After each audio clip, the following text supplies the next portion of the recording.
DIYers, DIYers, we are wired, we are ready. Thank you so much for choosing to join me here for yet another live stream before I get to recording some music and doing all that stuff. We might do 2 live streams today, who knows? But today I'm going to be joined by my own personal video editor, a friend of mine that I want you to get to know. Someone who is very, very important to this channel, especially with all those videos you guys have been enjoying. This is the guy behind it, and I really want you to get to know his story. I want you to get to know the process and all that good stuff. This is for the DIYers who are truly, truly invested in the process. I cannot wait for you to meet Toothless. On your way in here, make sure you hit the like button. If you are a new viewer, welcome. Glad to have you here and all that good stuff. It's time. It's time. Ladies and gentlemen, please welcome none other than my guy, Toothless. If you need to readjust your mic, by all means do that, man. It's all good. How you doing today, sir? Doing excellent. How are you doing today? I'm doing all right, man. I'm doing all right. Gonna give YouTube its opportunity to get everything situated and all that good stuff. Let's make sure everything is showing up. Yep. All right, there it is. Toothless, man. Toothless. Let me say it once again, man. This has been so instrumental, especially this year with these video edits. He allows me to actually get more time to work on my music. He frees up so much of my time because I know I can trust my video edits being in his hands, and he always delivers. I love how engaging his edits are. I love the fact that it's, he's been somebody that through some really, really wild times over the last few months, specifically during this Kendrick Lamar versus Drake battle. This was my right-hand man, and there was many times where he was like, Curtis, man, if you need, I can return and edit within the next few hours, and we can make this thing happen. And we took advantage of it, and man, he's been a part of probably my biggest year here on YouTube. And so it's only right that I give you guys an opportunity to get acquainted with my guy, Toothless, man. So first and foremost, sir, tell the people where you're from. Oh, I'm from Trinidad and Tobago. It's the islands in the Caribbean, about 7 miles north of South America, north of Venezuela. Nice. Yeah. And you've been there your whole life? Yeah, my whole life, never left. Never seen anything outside the 2 islands. Crazy. And you're not just a video editor. This is the thing that I really enjoy being able to interview you, is that you're also a recording artist. You're also a producer. And matter of fact, that's kind of the way that I low-key met you, was through you doing content surrounding your music. And all I remember is, oh, this guy either really has an amazing editor or possibly he's editing these. And I think it was, matter of fact, the Michael Jackson video that you did, right? Yeah. And I reacted to that, and then you came in and left a comment, and I think we followed each other back on Instagram. And little did we know that we'd be I don't even know how many videos we in. Go ahead. I'm sorry. I came across the videos, your reaction videos for the first time, probably like the week before. Wow. So I was like, I was like binging like your reaction videos on YouTube at the time. I'm like, I really like this channel. Where was this guy the entire time? Right. And then a week later, I get a comment under the post. I'm like, this is, it's like providence. Man, well, the thing that caught my eye was you do a style of editing that, especially short form, and that's what got me first, is it feels like 3-dimensional. Right? People do content on Instagram, and a lot of times it just feels like it's just static. It's a repurposed clip from somewhere else, and it doesn't feel like it jumps off the page. And I feel like that's something that you do so well.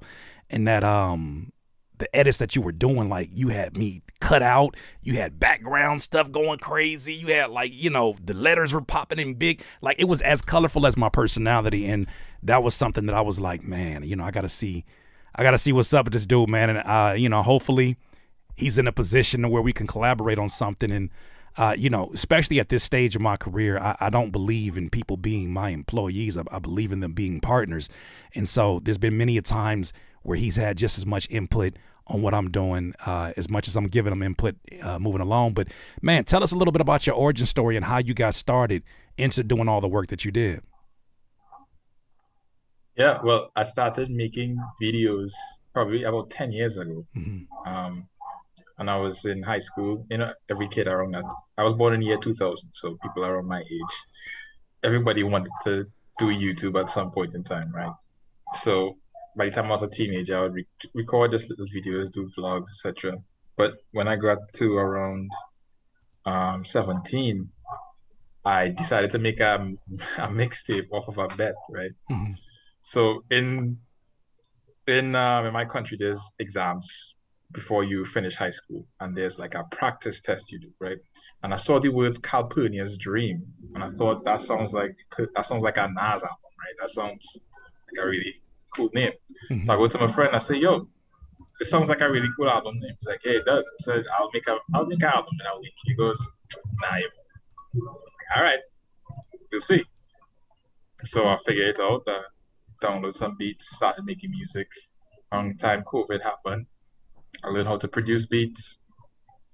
So then I'm like, okay, let me start making more music, start making content about music because I saw how big the creator market was becoming and how so many artists that were a lot smaller were so focused on like, oh, let me put some music out and just hope something happens. I Mm-hmm. thought, okay, let me build an audience because I provide value for something else, and then I can always switch over and present my music as though it's a product that I made, Right. because that's usually the trajectory for most content creators.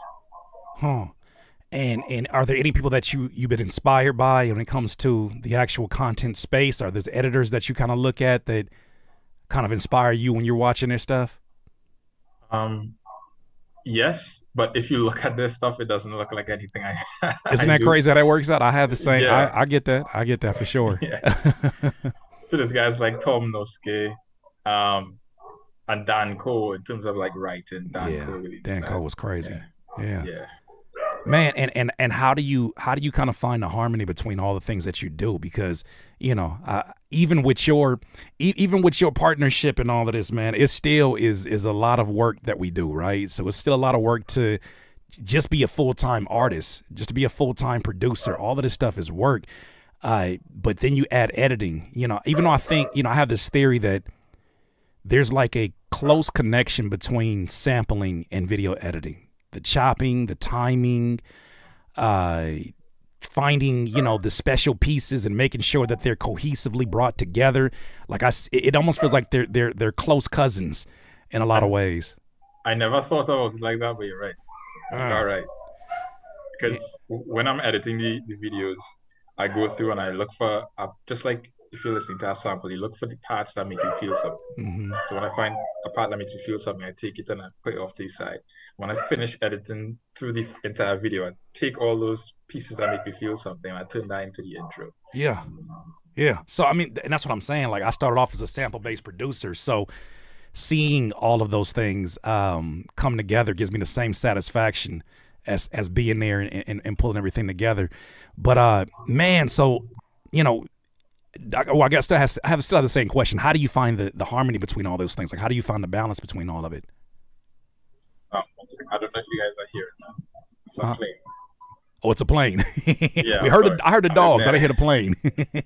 Oh, okay. I live near an airport, so it sounds. It's all good. It's all good. Yeah. How do you find the balance between all the things that you do? Scheduling. Yeah. Basically, set aside time for like. It's difficult. It is very difficult, but I think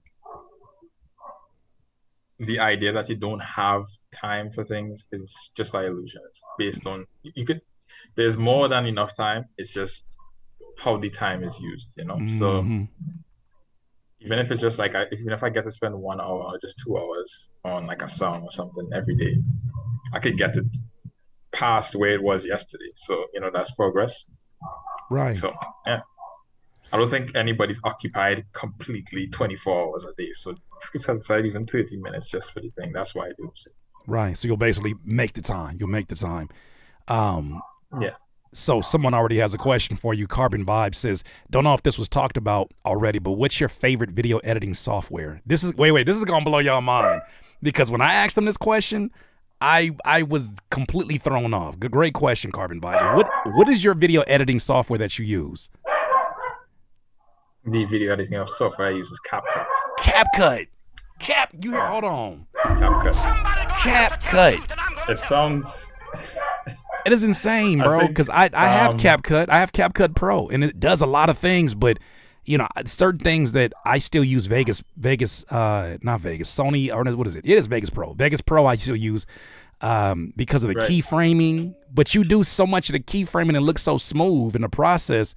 That's insane, bro. That's insane. Why CapCut? Why was that the one? Excuse me. It was the one that ran the best on the computer that I had at the time. I've upgraded my laptop since, but even after the upgrade, I just got used to it. Mm-hmm. It had really good features that were free compared to the others, so that was really what I started on. So I just kept using it ever since. Now I use Pro. I got CapCut Pro recently. Yeah, but it doesn't really add that much. It's all about how you use the tool more than. So there are certain things that I'll take the long route to do because it's probably something that's not available.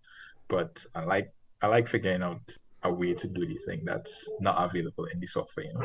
Right. And you're such a natural, bro. Like I feel like you do more than just throw up B-roll. You do more than just throw up a few texts. Like you're very. It seems like I'm having a conversation in these videos and you're also having another conversation with the audience that's reinforcing some of the points or, you know, drawing their attention to things that maybe I was kind of ranting my way through. And that's something where it feels like a real team effort when we're kind of putting these clips together.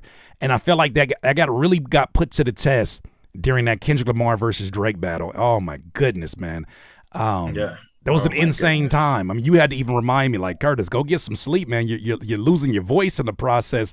That was a lot, man. What was kind of your POV? It was as all of that stuff was happening, because things were happening while. I mean, we have a 3 hour. It's a 3 hour difference, right? 3 hour time difference. Yeah. No pun intended. No Kendrick bars intended. Time difference. Yeah. no Kendrick Lamar puns in that one. But with the 3 hour difference, it was times where I'm like, I don't know if he's asleep. I don't know what's going on, but like you were on it. What was that experience like from your perspective? Because everybody talks about the engineers, the music engineers working crazy during that battle. Right. Nobody talks about the video editors for all these reaction channels. How was that for you? Yeah. And they weren't short videos. That was exciting. That was an exciting time. They weren't, but that was an exciting time because I've been a Kendrick fan since for a long time. So when it really started to get started to really pick up with when push-ups dropped and then everything else after that, I was just so tuned in all day, every day. I was just on that everything. So when I wasn't editing the videos I was watching was about it. Right. So I was just excited. I was just excited to get started. So I'm like, all right. Yeah. How many hours? All right, we could do it for tomorrow. Insane. Insane. And there were times where I'm laying down watching a movie with my wife and my son, and then out of nowhere, Euphoria drops or Meet the Grams drops, and I look at my wife and it's like, is it that time? Is it that time? It's morphin' time. It is more exactly. It is morphin' time. It for sure was morphin' time many a times. SOZNG wants to know, what kind of music do you make? That's a good question. I make all kinds of music. It really depends on how I feel at the time. Where I'm from, the music is very diverse. I guess that's the world now, considering the internet. But even before that, I just really enjoy making different types of music. Right. Music is still something that's pretty new to me because I grew up only listening to like gospel music. So Kirk Franklin, Donnie Mm. McKirkland, Yolanda Adams, like that's like the foundation of my knowledge on music. Oh wow. So then when I turned like 17, I listened to Blonde by Frank Ocean for the first time. Then I heard songs like I listened to Tyler the Creator, Flower Boy. So then I started going back. And right now I'm in the 80s right now. So I'm on in Sade. Right. I'm listening to like Kate Bush. Ugh. So right now I'm still journeying through music, just hearing things that every people think is like commonly known songs, and I'm just Right. blown away by it. It's just I didn't know music could sound like that. Yeah. So I just make whatever feeling comes, you know. Who are some of your favorite artists at Um, this moment hmm, right now? Like if at I this moment if right I now, if I went through your phones right now and I looked at the last stuff that you played like excessively, who comes up? the last stuff I played excessively. Right now I've been listening to a lot of local music. Local Music music, okay? from Give yeah, give us some because names. Give us some names, even if we don't. um well, I've been listening to Nyla Blackman recently. She's Okay. like do you know the genre soca? Uh huh. So soca is like the biggest genre in our country. Yeah, yeah, yeah. Okay, So okay. yeah, Nyla Blackman is like the big one of the biggest soca artists in our country right now. Then some more underground people like Sarcastic Ambassador, Jalen Ralph. He's like I compare him to like the Tyler, the creator of Trinidad, because he has like this whole collective called OLSTP, Yeah. and they released a mixtape the other day called Bad Car Music. Great stuff on there. Has some like old school dancehall joints, some pop joints on there. It's crazy. Who else? Yeah, just those two. Yeah, Sarcastic Ambassador, Jalen Ralph, Majesties, Right. Mantra.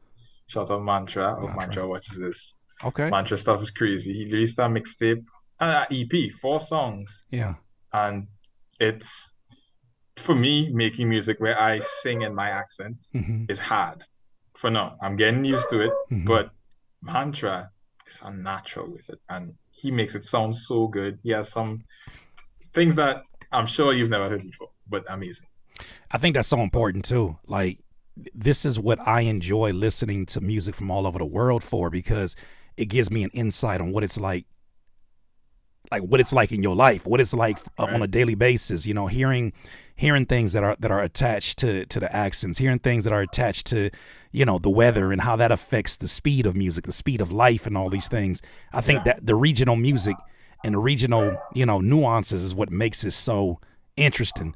Um, yeah, Something else I really enjoy about the content that I saw on your page, because you know he still is putting out content for himself, and man, it's top tier content. One of my favorite posts that you put up was you reacting to Tyler the Creator, and how he put an extra emphasis on really learning how to make songs as opposed to, I mean, it's gonna be write songs as opposed to just making songs. yeah, Can you talk a little bit about that post and why that was something that you wanted to kind of highlight and kind of how it relates to, I guess, your approach maybe? yeah. To me, Tyler the Creator is the bar in terms of songwriting and production because he mixes both sampling and making from scratch, right? He also has such a great ear for hooks. If you listen Yeah. to his entire Ego project, it's just hooks everywhere, and even even down to the way he puts his bridges together. Mm-hmm. I realized that he would mention bridges in interviews, right? So I'm thinking, okay, bridge. So I learned about song structure, and I'm like, okay, this stuff exists for a reason, Exactly. and it exists across his entire discography, especially after Flower Boy. It's just really well structured songs. And I'm like, Right. this is why they work. They work so well because each section is used or created to serve their purpose. Like a verse is Mm, written like a verse that would lead to the pre-chorus, and the pre-chorus is building energy towards the chorus. right. So I'm like, wow, it's like a performance but recorded, you know? How like you need to Mm, perform and bring the audience along with it. His songs feel like a journey. So that's something I really paid attention to because I wanted to just get better. So when I heard him in that, I believe it was the Rap Caviar mhm. documentary, talking about him going through the process of learning songwriting. I'm like, yeah, this Yeah, is a gem right here, it was a and I gem. need to share it with people. I'm glad you did, because it was something that I myself, like, I've been really thinking about. And it's funny because of the time that I started to really engage with that idea, that's right before I started working with Iman on this project for Beige. Right. So it was like the timing was for sure was a godsend. It was a godsend. The timing was a godsend. That project is amazing, by the way. Go Thank listen you, to the bro. Beige EP. Thank you, man. Thank you. What's the project that you would send people off to first to listen to from you? Like, what do you think is a good business card into what you do? Yeah, let's see. Or at But you least can go to my YouTube. I have some songs on my YouTube channel. I have videos that I made on my YouTube channel. So that's a good place to go. Give me when one it of comes them. to Give me one of them so I can play them while we're on here. Okay, we can play Sea Cherry. It should be the first one that pops up. Okay. It's my most recent song. I did see that here. And by the way, all of the information is there in the show notes or the description if you want to go ahead and check that out. So the song is called Sea Cherry. Would you mind if I played that right now? Yeah, sure. Okay. Yeah, go ahead. This is music by Toothless. This is called Sea Cherry.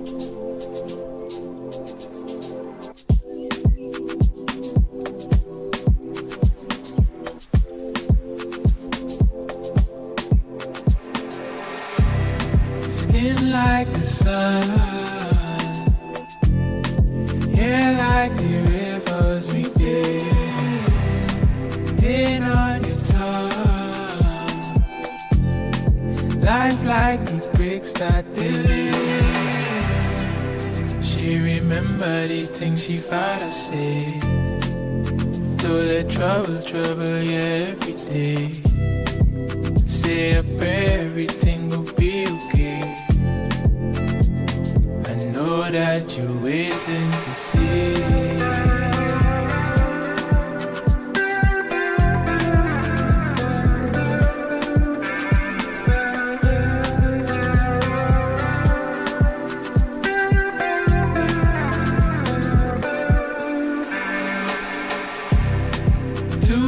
To run.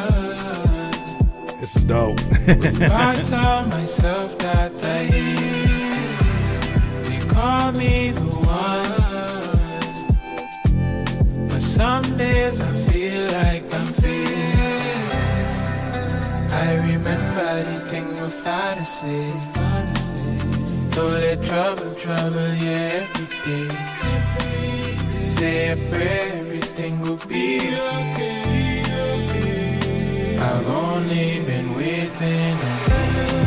This is dope, bro. I didn't hear those ones. Yeah.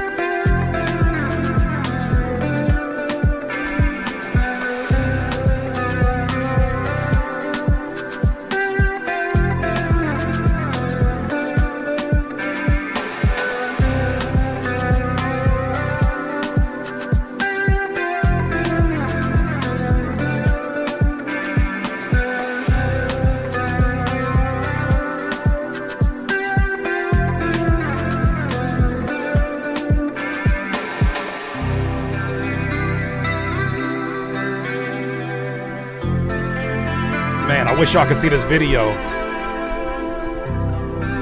A lot of beautiful black folks in this video right here, man. This is in Trinidad, right? Trinidad, Tobago? Yeah. Well, most of the footage from that video is from Tobago. You said from where now? From Tobago, so Tobago. that's like the small island. Okay. Yeah. This is dope, man. This is dope. Man, round of applause for you on this. A true DIYer. A true DIYer. Insane, man. Man, so Trinidad, Tobago, what is that like, man? For somebody who has never been there before, like, how would you describe life there? To somebody, like, especially like me in the States. How would you describe life there growing up, man? It was,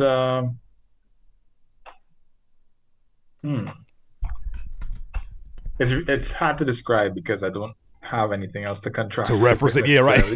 You know, I get to that. me, it's I get just that. like, you know, it was just life. It's just life, I yeah. suppose it was a bit easygoing to some degree. A lot of people in this country are very easygoing for the most part. and partying is like a big part of the culture. So Right. if there's yeah, people are always trying to find a reason to lime, as that's what we call like hanging out. So Yeah. Man. yeah, that's really it's like. Excellent work. SONZ, I think it's songs, says vocals are great. Did you take vocal lessons? No, but I just watch a couple YouTube videos, and warm up before or something. Yeah. That is the DIY generation if I ever heard it right there. That's DIY. Whatever I don't know, I will go on YouTube University and I'll figure it out. And Right. I'll fill in the pieces from there, man. Fill in the pieces from there. Yeah, I have 10 years in YouTube University at this point. Yeah, same here. I have not stopped attending. I don't care where I go with things. I will not stop attending there. Man, something else I want to talk to you about is how quickly you understood during a time where a lot of people were giving me hell. You remember you were there you've been through a lot of stuff with me in this short period of time, man. Like direct to consumer. When I chose to take my music off of streaming and you saw the backlash, we talked about some of this stuff behind closed doors and, you even put yourself out there and you created a video that I ended up reacting to on your channel. What was that time like from your point of view? Like, was it surprising that people weren't able to see what we were seeing, or what was it like for you? It wasn't surprising for me at all, because probably about 4 months before we first got in contact with each other, Mm-hmm. I was already thinking about not using streaming anymore No. because of the low periods. And it just seemed, because I originally started, the first art form that I fell in love with was drawing, right? Drawing and painting. Right. I went to school for animation. So that was like the way I thought about making things, is from creating an image, right? Mm-hmm. So when I started making music and I learned about streaming and the distributors, I'm like looking at the people I've been hanging out with and speaking to online who's selling the art directly, selling the drawings and the paintings directly to the customers. But then I'm over here spending money to go in a place where somebody can look at my drawing for free, and then I get paid like a third of a cent or something like that. So it seemed really strange to me from the beginning. And I remember just having an epiphany moment, like, okay, streaming is definitely not the way to go. This is the way to go. And I'm sure my homie Sully probably has like 5 videos of me like no shirt on, just ranting into the phone like, this is the way to go. like 3 in the morning. But yeah, so when we got in contact with each other and I realized, okay, this is the direction you're going. You see it. Yeah. But you saw it in like a more clear way, because to me it was more of like a feeling. And then hearing you like explain it, I'm like, okay, you get it. You understand. Yeah. And I explained it to a lot of people before, and most people didn't understand. Most artists didn't understand. They still don't understand. So some of them still don't. Some of them still, after everybody else jumped on the bandwagon, some of them still don't understand, man. They don't understand. What was it like when you started seeing, like, because you and I have had conversations, like, it's not even just about me. It's you and I were like, no, this is the direction to go. We should definitely make content that's circulating around this. How was it when you started to see the Kanye Wests of the world and all these other folks that were starting to echo some of the same stuff that you had been editing? About time. About time, right? Time. Man, what else did I have for you? So, anytime I work with an editor, I've heard this critique, and I'm very curious. Actually, before we get to that, how did you get your name Toothless? Okay, so because you seem to have all your teeth. Toothless. No, I actually don't. So I don't know if you noticed, there's like a space here. Yeah. That tooth is missing, but it never fell out. I just was born without it. So I just never had this tooth, right? Interesting. Yeah. So one day I'm hanging out with a friend of mine, and we may have at the time consumed some sort of what's the word you guys people use? Broccoli. Is that what you guys call it? Broccoli. Yeah. So he's like, Tim, what's going on with did your teeth fall out? I said, no, bro, I was born without. And he was like, you toothless motherfucker. I said, that's a good name.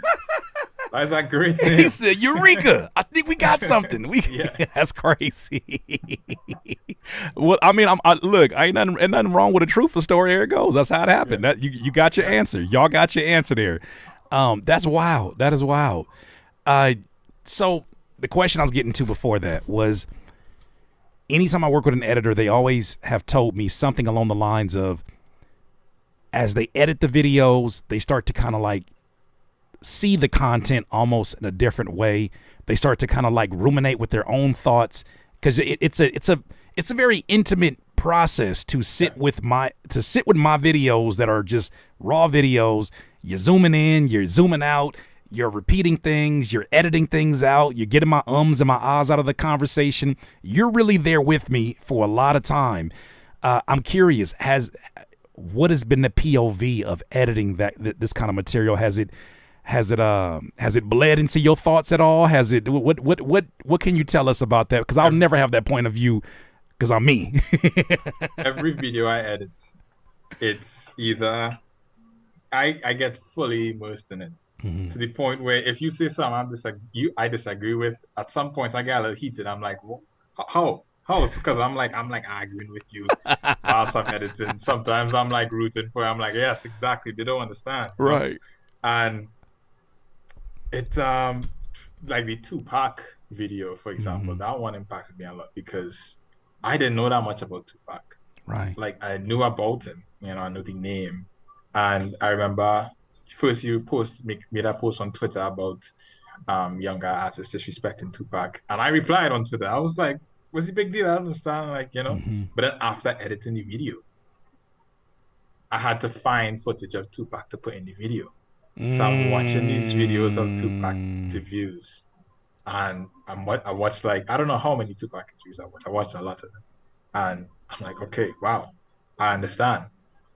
I listened to some Tupac songs. I'm like, okay, I understand more now. Like, not just the perspective that you would have on Tupac, but just creating my own perspective on Tupac now that was just beyond the name, just beyond the idea of Tupac. And that it really did a whole 180 on my perspective. That's on crazy. That. To the point where at the end of the video, I was like, yeah, these youngins too disrespectful. These youngins. Wait. I don't think I asked you that. How old are you, by the way? I'm 20. I turned 24 last month. 24. Yeah, man. Happy belated, of course. But yeah, man. So let's get to this. Man. You can't work around Curtis King long enough and there not be some kind of controversy for literally just breathing. Right? I just get out here and breathe. It's funny. The other day, I meant to tell you, guess who liked randomly one of my posts? Who's that? Post Malone's DJ. Oh, Post Malone's DJ. That was after the Post Malone video? You know it. Oh, interesting. So I made a video talking about, Post Malone being a culture vulture. It was a deep dive. I think we made a great case for it.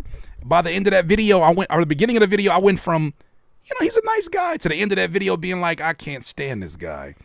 And somehow, randomly, he finds his way to my Instagram. And, the internet's be watching. I want to spare the names. All I'll say is this. There have been some disparaging things said about interactions with this brother right here, Toothless. So you've had the opportunity to get to know, even when somebody first put it on my radar that somebody was out here talking about, some business gone bad or you scamming them. I'm like, first of all, it's one of the nicest guys I've met. Second of all, I hope you're not scamming, because I've been sending money for the last X amount of months. And we've been exchanging services for video editing for the last, how long have we been working? Since almost 9 months now, right? 8-9 months. Yeah, since January. Like what? No, since Storm Symphony.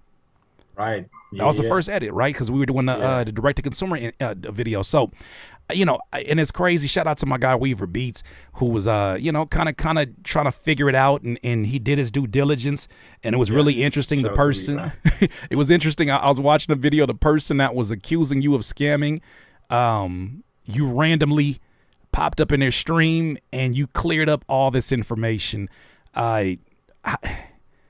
Is there anything, first of all, you want to say about that situation before we gracefully move on from it? Is there anything that I apologize that, working with me sometimes comes with this kind of madness. Yeah. But All I'll say is I'll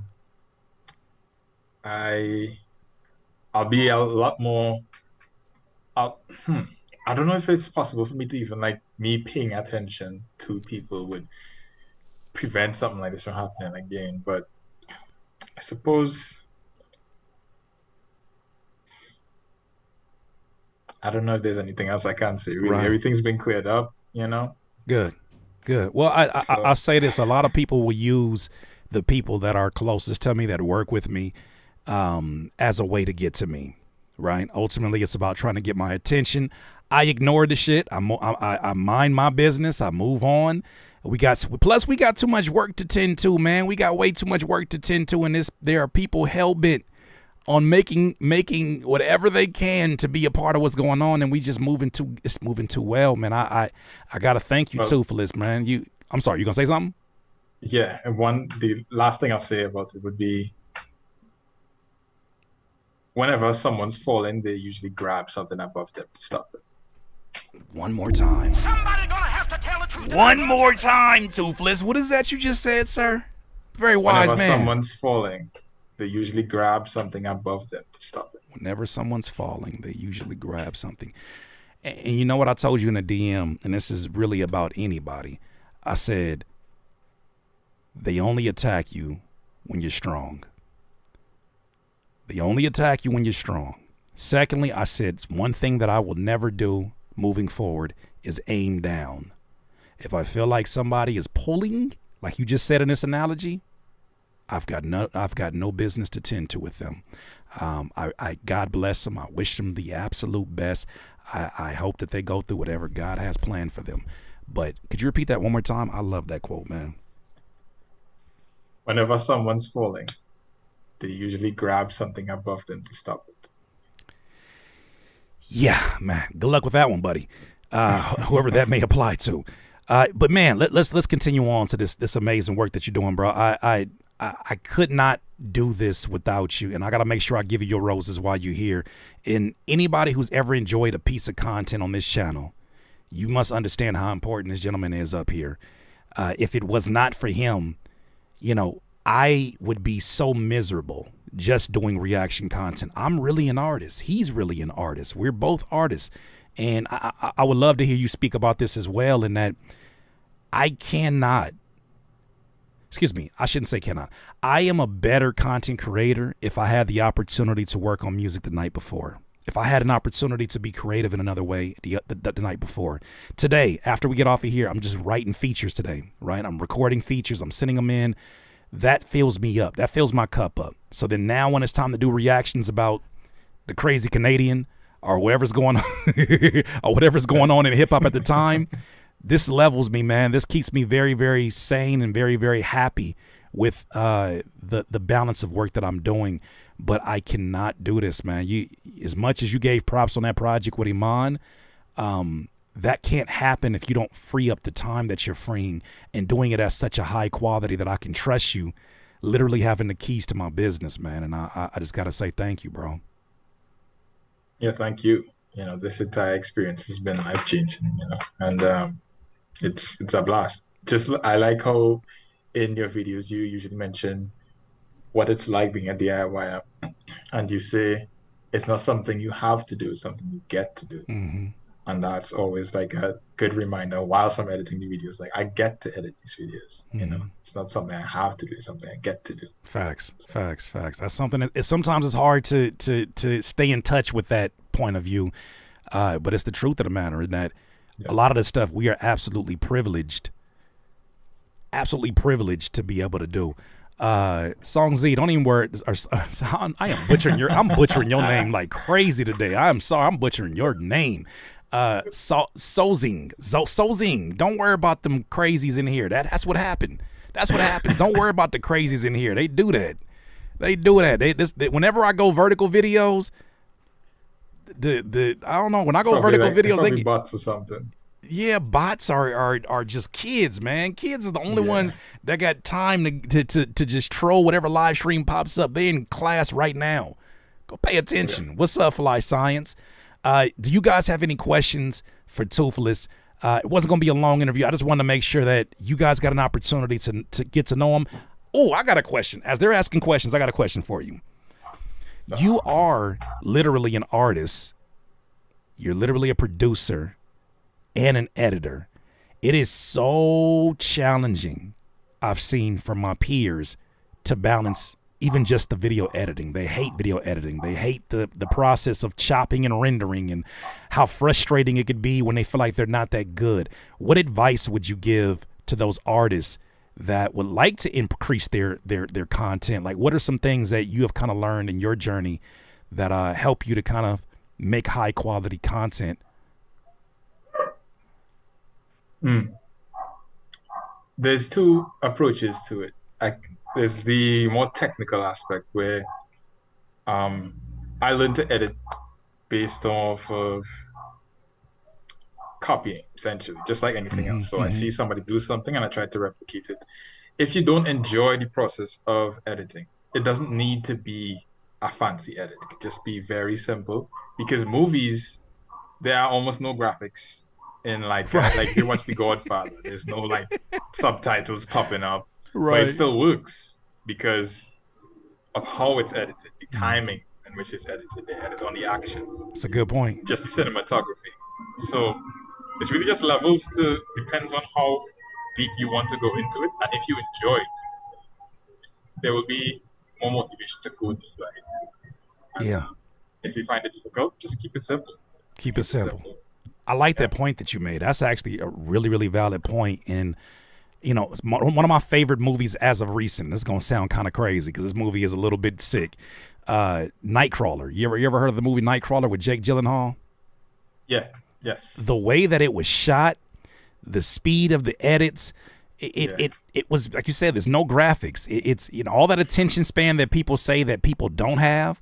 It's funny how we have it when it's a 2-hour movie or it's a 5-hour Marvel movie.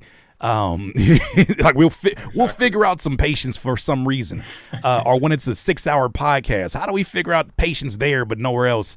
That's why I don't buy it. But with that said, man, that's actually a really, really valid point. In that, yeah, man, we take your time with the edits, man. There was a video that I saw, and I think you would get a really get a kick out of this. Matter of fact, let's just react to it real quick because you can hear my audio. Isn't this some Matrix type stuff right now? This is some inner Matrix. You reacting to a video with me, and I'm probably gonna end up sending it to you to edit the reaction video of the reaction video of the reaction video that you're reacting to. That's kind of crazy, but no, I want to share this clip. I want to share this clip because I thought this was really, really dope. Let me see. I'm gonna just pull this up real quick, and I'm gonna show it to you on the screen. But this guy was talking about how our brains associate it basically how our brains turn stress into a habit. And something that you said right now reminded me of that. But he was making what is it called? A case for how that's actually training that we do based upon the way that we worry, based upon the way that we work. And so I want to share that with you if it decides to pop up. For whatever reason, Twitter is acting up right now. I'm noticing during this election season has been very, very unpredictable. I wonder why that is. All right, it should be popping up. I wonder. Isn't it? And in the meanwhile, make sure you guys have any questions. Line them up. This is my guy. Does he have a dream art? Oh, actually, no. Somebody else asked another question. I'm actually interested in hearing this one too. What are like your long-term goals, bro? Long-term goals. Right now I'm working on a couple of things. Mm-hmm. My long-term goal would basically be to be able to make things full-time, you know. And there's this young lady named Caro on Instagram. Mm-hmm. I like how she's a multimedia artist, and she also, most of the money she makes is from selling merchandise of the art that she makes. And I like to think of dreams in terms of lifestyle. Mm-hmm. So the lifestyle I want would be to wake up every day and just make things, whatever I feel like making, and Mm, make a living from that. It sounds very, what's the word, idealistic and not very clear, but the only reason I'm not going being super specific is because there's so many parts to it because it's includes my music and going direct to consumer with that, yeah. and having my artwork, my visual art be a part of the packages for the music, etc. Just being able to create full time, which is technically what I do right now to some degree because I create videos. Right. So I love it. I love it. L says, do you have a dream artist that you'd like to work with one day? If so, do you mind saying who that is or what it is about them? yeah, okay. Well, you guys mentioned you heard me mention Tyler the Creator because that's my favorite artist right now. So Tyler the Creator, Kanye West, um, Rosalia, love Rosalia. This is Argentinian lady named Nati Peluso. She's a fantastic performer, fantastic artist. And Let me yeah, that'll be it. Yeah. Let me see. What is your, this is a good one. Okay, Gabriel, this is a good one. What's your process of editing and keeping authentic to the voice and tone of Curtis? If you guys only knew how many editors that I work with for short periods of time that did not understand keeping my voice authentic. They cut out my rants. They cut the jokes out. And then they're like, I don't know, something's missing. It feels boring. And I'm like, yeah, because you took out the best parts. I think you do such a great balance with cutting out the fluff, but then also too, like making sure that you keep in the meat and potatoes and like even the stuff that to me honestly builds fan bases. Like it builds an audience when you keeping certain things in. What is kind of been your strategy in this? Because you picked up on that really, really quickly. Yeah, for that I'll have to thank the Editors Podcast. That's a podcast on YouTube. Mm-hmm. I can't remember the guy's name for some reason. It's the YouTube editor guy with the glasses, which doesn't narrow it down at all, I know. But a guy with a podcast and glasses, yeah, that's not gonna help at all. But I think because we have a similar sense of humor as well. So True. if it's something I laugh at, I think okay, people will laugh at it as well. So one of the pieces of advice I got from that podcast would be, I don't know if I'm saying it right, but it's essentially, if it matters to you, it'll matter to somebody else. That's a bar. I like that. Here's a video I was talking about. This is by Josh Terry Plays. Have you ever heard of him? No, I have not. So this is how your brain connects stress to success and how to break the habit. I want to get your reaction on this.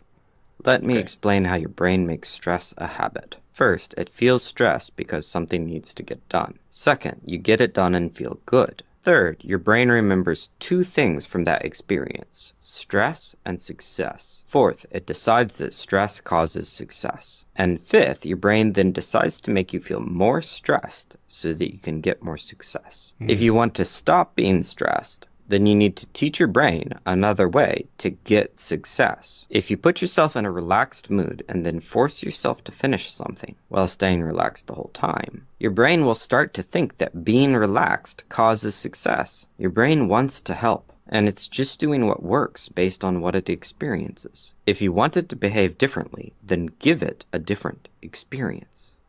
Bar, man. That was a bar. Oh, that's a bar. Somebody gonna have to tell the truth, and I'm gonna That's tell it. perfect. What are some of your initial thoughts in hearing that?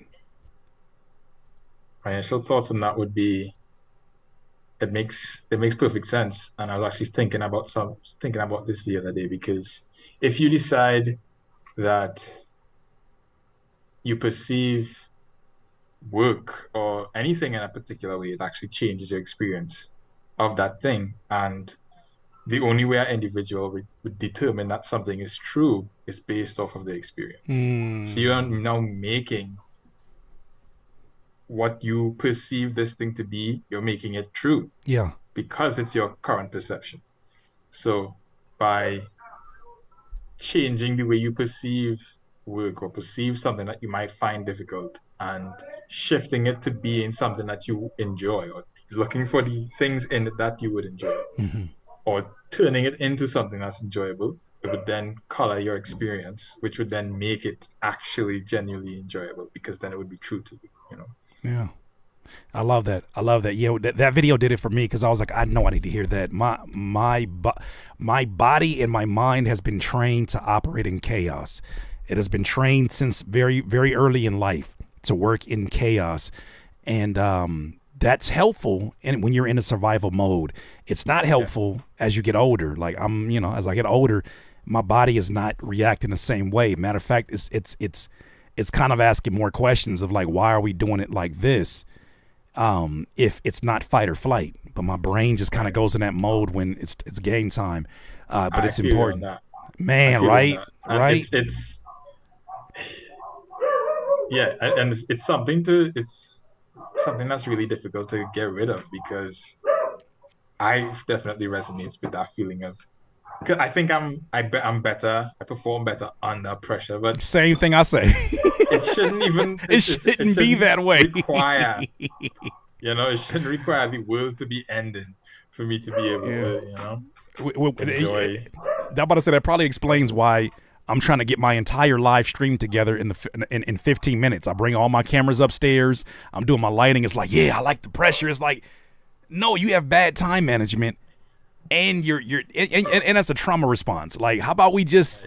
I don't know. It sounds like a crazy idea. Why don't we just plan it correctly? Why don't we work ahead of time? But the brain is a tricky one because sometimes I even feel like if I give myself extra time, I'll just use the entire time doing the thing. For instance, I was doing that interview with Young MC the other day, and I gave myself 3 hours to set up. And my brain said, you've got 3 hours. You know what you've done with 15 minutes before? You know what you probably should do? I got another PC down there. I was like, I should install all the new plugins on that PC right now. Do you know that I didn't do it and I still was almost late? Like it's tricky sometimes if you don't know your habits as you're kind of maneuvering through that. Man. That's why it's important to know yourself too, Like it's I think it's better to set up your life in accordance to the way that you naturally are than to try to follow someone else's regimen because that's only based on how they are and it wouldn't always mesh. And instead of beating yourself up that I can't fit into this person's way of doing the thing, there's a reason you are the way you are, and if you want you could change things, but there are particular parts of you that you are able to fit things around and set it up in a way that you'll be able to operate better. Because like I can't drink, so I just don't. Yeah. Just don't. Yeah. So that's how I am with smoke. I don't smoke. Like that's just not. Right. I know my brain and the way that it operates, and it's not gonna be very productive. It's gonna be very anxiety induced, and I don't need extra anxiety. Fly Science says, my expertise is not in neuroscience or psychology. I hear you. Even though you are Fly Science, I hear you. Oh my gosh. The new Flex. She's an expert in aviation. Somebody said the new Flex is having a calm is it a calm, what did he say? Is having a calm, I'm going to look for it. I actually downloaded it. What is it? Let me just type in. I love when an iPhone does this. I think they said a calm nervous system. That's what it was. They said the ultimate flex. There it goes. The true measure of success is a calm nervous system. Yeah. That's real. That's the new flex for me. Is a calm. Yes, there it goes. L. It's a calm. I just found it right now. You can't even see it, but it's a calm nervous system. Yes, that is the flex. Man, so no, he's not based in the U.S. Diaz. He's still in Trinidad, Tobago, and because they're asking how has been in the U.S. impacted your creativity, and it's like, thank God you ain't got to deal with that over here, man. Listen, What do you? America's a cool place, but I'm not there right now. You're home, man. Home is where the heart is. Do you have a favorite video edit that you've done? Ooh. Like on the channel, what video comes to mind? Like what video would you show somebody? You're like, oh, you got to check this one. I work with this I like channel. the last one I did with Master P. Yeah, that was going crazy, bro. That one is going crazy. Yeah. It's like 60K in a day. Yeah. What was it about I that like one? that one. The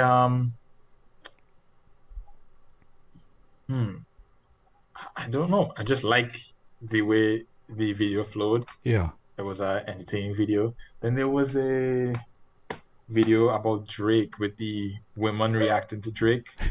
I like that one as well. Which one? We got a million of those. Which one? Right. Oh, I know the OVOers don't like me right now, and they're gonna continue to not like me. What's kind of your thoughts on Kendrick at the Super Bowl? I was just watching the Company Man's video on that. Shout out to Justin Hunt. Yeah, man. Huge fan since the Hip Hop DX days. Yeah, I think it's cool.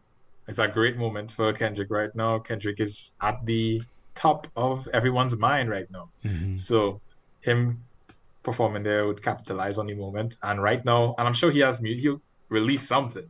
I hope. Right. You never know with Kendrick. Oh, you I know hope that he releases something. You know something after the Super Bowl? Are you kidding That's what me? I'm saying. Exactly. We're getting an album. Oh, we're getting an album. Hopefully we get it beforehand, but I understand the setup now where can you imagine that run? Can you imagine that run? I can't imagine 80,000 people saying OVO. Well, for sure. That's nothing to look over, but I'm just saying February, Black History Month, February, the Grammys, February, he wins a Grammy for Not Like Us, and then at the end of the month, or the beginning of the month, it'll be in different order. Then towards, then you're talking about winning a Grammy, the Super Bowl. Like, there's no run that we've ever seen like that. Probably next to 50 Cent, who had probably one of the largest runs we ever seen in our modern time. 03. Yeah, man. Yeah, that's crazy. That'll be a crazy run for real. Can you imagine him repeating the song at the Super Bowl? I know it's not a whole lot of time, but could you imagine like one more time? All right. One more. One more time. Roger Goodell, one more time. Oh my gosh. Well, man, first of all, round of applause, bro. This is why am I delayed? Come on, get the round of applause. She didn't want to do it. There he goes. Okay. Man. Trezes says, how did you become an editor for Curtis King? Being dope? Being amazing? A matter of fact, didn't you do an edit for me? Like, not even an edit for me. You did an edit about me. And I think that was something that made me initially reach out to you, wasn't it? Yes. No, well, I reached out to you. So after you react to the video I made, the Michael Jackson video, I was like, okay. At the point in time, I was working I was creating content for like restaurants and stuff in my country. So I thought, okay, I would love to get like a job as an editor. Mm-hmm. So I saw you react to my video. I'm like, okay, so I'll get a chance. Let me send him a message. But I didn't want to just send a message saying, hey, I would like to edit for you. So I made two shorts. Yes, you did. From a YouTube video. I sent the first one. I'm like, hey, I just sent this, feel free if you want to use it, don't have to pay me or anything like that. And then you liked it and you was like, okay, we'll talk soon. Mm-hmm. I'm like, okay. So now a month passes. I'm like, just in case he forgets. So I sent the next one. And it's like 2 days after that, he asked me to edit the Storm Symphony thing, and then it went crazy, man. Like that went all over the place, and it's crazy because when you sent me the first edit, here's how people got to realize how I work. I don't work best when people are pressuring me and trying to demand my time. Like, my thing is, I have to fight everything in my power to not be scatterbrained. Part of how I'm not being scatterbrained is one of my things is just to ignore people. I have to, like, this is not an insult to anybody, but I have to ignore them in order for me to stay locked in on whatever the goal is at the time. But I'll tell you this, when you sent me that first edit, I had a voice clear as day in my head said, this is going to be the guy that you're going to be partnering with. I knew it from that first edit. I knew it, brother. I just needed to know what the details of it was and how to make it happen. But I said from that first edit, I almost like compartmentalized it. I said, this is gonna be the guy that I'm working with. I just have to like get all my ducks in order and then hit him back, and the timing just worked out. And man, I feel like we've been on fire ever since. It's just it's incredible, man. The 180 that I've been able to do here on YouTube, because a lot of folks only knew this channel for YouTube for producing content. Yeah. So now that we're able to talk about cultural significance and, you know, things that are happening in hip hop culture and all the things we're talking about, man, it's a blessing. But I will say, the fact that you followed up, you didn't pressure me. You were just like, hey, here's something else that I did. I was like, okay, no, I gotta lock this in. I can't compartmentalize. I gotta lock this in. And you did your thing, man. So, final words for the people, man. How can they connect with you? What's a gem that you can leave them with, and we'll kind of move from there. Thank y'all for being here. A gem. Well, you guys could go check out my Instagram. That's at Toothless TT on Instagram. I post content on there about making music, art, etc. And you guys could check out my YouTube channel. I'll be posting some more music soon. Right now, I'm working on a small project. If you guys like rap music and Caribbean music, or if you've never experienced Caribbean music, check it out. And yeah, just know yourself. Do your thing, you know, do what you like. I love it. Ladies and gentlemen, one more round of applause for Toothless, man. Get on your job. Stream Deck, get on your job. There he goes. I'll separate the two right now. Here's how you can connect with them. Of course, here is the YouTube channel. Here is the Instagram. And there it is. Oh, I forgot one more artist that I was listening to recently is Prince Swanee as well. So shout out Prince Swanee. Mm-hmm. L wants to know, one last question. How has that been his dog trying to respond to some of the questions? Bro. If so, what kind of dog is it? Does the dog help with your creative process in any way, reducing stress? No, he doesn't help with my creative process. What he does is he makes me stop when I'm recording. Right? And somehow knows to back as I'm about to say words. So the timing was impeccable today, because every time you started talking, you were like, so the thing is, Curtis, okay, all right, you win. Was it really loud? I hope it wasn't. I mean, sometimes it was, but it's not that bad. We're like I can't hear it because I'm. we're officially pandemic kids, even though we're adults. Okay. We're pandemic kids, right? We don't care about none of that stuff. After a whole year of Zoom calls, I saw the worst TV I've ever seen during that pandemic. I saw television shows that would never settle for anything less professional. I saw Saturday Night Live do Zoom calls. I said the bar has officially. Stephen Colbert, Jimmy Fallon was on Zoom. They're doing Zoom interviews. You will never convince me about quality ruling all. There was a time where we didn't have a choice in the pandemic. I don't want to hear it. True. So like when these things happen, people I think just chalk it up to that's just life. That's just life. Yeah. Man, well, thank you once again, man. It is a blessing to work with you. I'm excited about what's to come. I'm excited about the music that you're working on. I'm glad that you're still able to work on the music. And man, it is an absolute pleasure to work with you. Thank you for being here today. Thank you for having me. Absolutely. DIYers, you already know what to do. Come revisit the video and all that good stuff. Man, yeah, it's an honor to work with not just any editor, but someone who understands his creative process. And I'm telling you right now, that is for sure Toothless. Go follow him up. I got all the information in there. Y'all have a good one. Thank you for joining me. Might be back here for a flocation, depending on how quickly I write these verses, but I'll see you. Peace out, ladies and gentlemen.